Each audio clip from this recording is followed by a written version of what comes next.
if you need a reason to get a PSVR 2, this is it.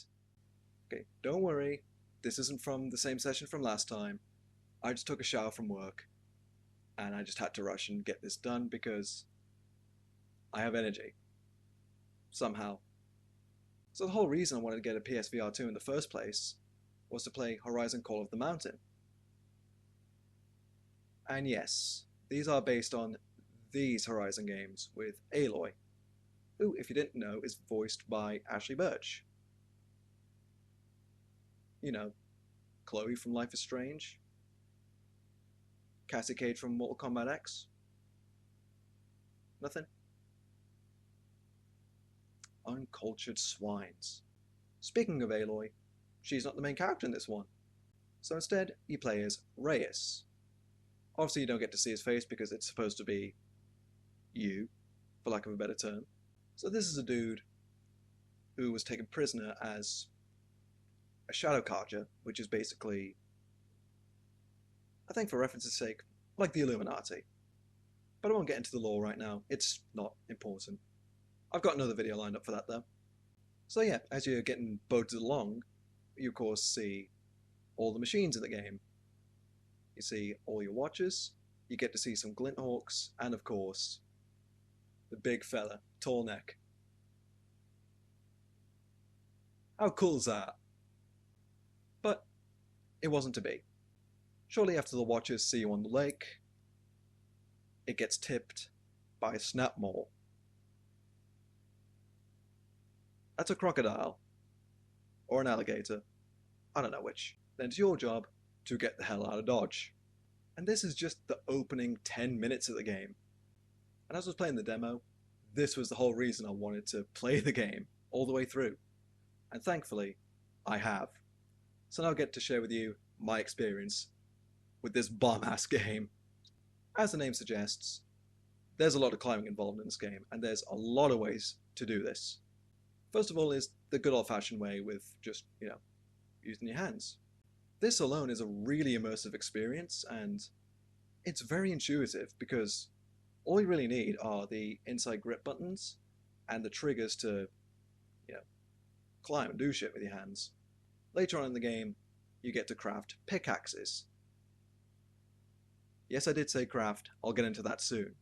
There's only certain points you can use your pickaxes on, but the few you do get to use on are really worth doing. It is a little finicky, unless it was just me being a weirdo, because sometimes I would somehow drive my pick into the wall and they would just immediately pop out again, or I would just accidentally drop it. But thankfully, they're infinite. So if you drop them, no biggie. They'll just go right back to your inventory. Then you get a grappling gun of some sort. The main purpose of the grapple gun is to latch it onto these hooks that are pretty high above you, so they could just Tarzan swing across to the other side. But it does have an even better feature. You can grab shit with this. Yes, you just saw that. How cool is that? And arguably one of the coolest tools you can use is this thing. It's a spike you drive into this sort of cushion. It has to be red though. If it's blue, God forbid. So once you drive it into this pad here, you can throw the other end into one that's further away, and you get an instant zip line. This shit is so fun to do. Just make sure if you're not very good with heights, or your spatial awareness isn't that good, sit down for it. I can talk from experience because my dad did something similar and he fell over, almost breaking my controllers. But thankfully, we're all safe. But thankfully, it's not all about climbing. You get weapons as well. Of course, you start with a bow. This is standard for Horizon games. I've played both other games, in case you weren't aware. I just hit my mic, I am sorry. There's a lot of ways you can actually use it. And it's all just based on your hand movements. So you can just do it the normal way, like having the bow straight upwards. Or you could do it the cooler way and do it horizontally. And like with the original games, you get multiple kinds of arrows.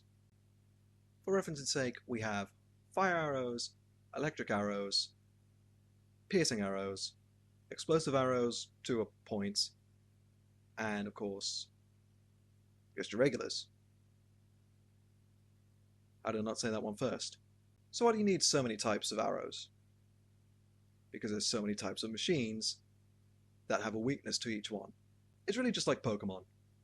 If you see a fire Glinhawk, you use an ice arrow. Or if you come across a Scrapper, this guy up here, they're weak to electric arrows. Later down the line, you also get a slingshot. Similar thing, but instead of using arrows, you use rocks. And sadly, you don't have a great range of ammo types for the slingshot in this game. You only just get fire bombs and ice bombs. Nothing else. You also get to have a giant shuriken, but sadly you can't use those on enemies. Instead, these are used solely for traversal. But wouldn't it be so cool if you could use one of these things in battle? And one of the lesser known items in the game, and one of the lesser used, is this hook that you could throw up to somewhere on high, which will drop down a rope that you can climb up. It's cool in theory, but there's so few times you'll actually get to use it. As I've shown you a few times already, there is actual combat. But it is a little weird. Unlike the other games, we have pretty much free traversal in a third-person perspective. You are just going around the area in a circle, and you just have to try and avoid any attacks that you can. And as well as the regular enemies, you get a small handful of bosses. You get the Thunderjaws here. These are just giant bullet sponges, or in this case, arrow sponges. You also get to fight a couple of Stormbirds, basically a Thunderjaw that can fly. I'll technically count this as a boss battle, and it's climbing up a moving tall neck. This was one of the coolest parts in the game, if not the coolest. And with the final boss, it's a Fireclaw. This thing is a bit of a bitch in the normal games, but in Call of the Mountain, it's not too bad. And of course, you have little side quests in each mission. In all of the levels, you have to shoot these targets. There's a set amount in each one, and from what I could tell, it doesn't impact the story too much, and I don't think it does give you a lot of anything that's worth collecting. But it's cool to know that you've done it. As well as these, there are spots you can make a cairn. Basically just a little monument to, like be waypoints or, as a tribute to your fallen comrades. You also get to find some trinkets from each level. Namely, the Eye of a Watcher in the first one. You get to find little statuettes as you go along one of the other levels, I can't remember which one. And in some instances, you can harvest bits of a machine you just killed. But the most valuable thing, though, that you can find pretty much throughout the game is pieces of armor that, when you collect so many, maximize your health. This is very worth doing. Especially if you play on harder difficulties, which I haven't yet. But I think I will. I think I've talked about the gameplay enough already, but I need to get the obvious out now. This game is gorgeous. Like, so many of the areas are so serene and very beautiful. They outdid themselves with this. Even if it's just a complete side mission that doesn't affect the story. Like, this is cool. And I can't forget to mention the physics. Like, namely in the first level, you can find a giant hammer, or whatever it is, and you use it to beat a gong, just to, make a noise. What's really cool here, though, is that unlike most VR games, a lot of these objects have weight. So if you try and pick it up with one hand, your arm will gradually go downwards, because it's, made to be a two-handed thing. And you've probably seen this already, but if you haven't, an excellent visualization of the physics in this game, using these giant pliers to pick up a wooden tankard. And it worked. This is how physics should be in games. I could sing all the praises of this game, day and night, to anyone. But I do have some gripes with it. So as I mentioned before, you get a bow and a slingshot. This barely scratches the surface on how many weapons are in the entire Horizon series. I mean, yeah, Aloy is more known for using bows, but here she also has a spear. She can also use a Gatling gun. And in Forbidden West, she can use fucking explosive frisbees. How cool is this? And even then, I'm totally scratching the surface here. But the fact that you couldn't use a lot more weapons is a little disappointing. Then again, it's a side story, so what do you expect? Unlike with the weapons, there's a lot of machines that went missing in this game. It's all cool having the Tallneck, Stormbird, and Thunderjaw as bosses, but the fact that the final boss was a Fireclaw, that really irked me, because originally they were just in the DLC of the first game, and I do think it was a missed opportunity to introduce a completely new machine. Honestly, I'll give the game credit because it's Call of the Mountain, but the whole point of the Horizon series is that a lot of the ruins are of what we would consider futuristic tech. Because if you didn't know, the Horizon series is set pretty much way post-apocalyptic.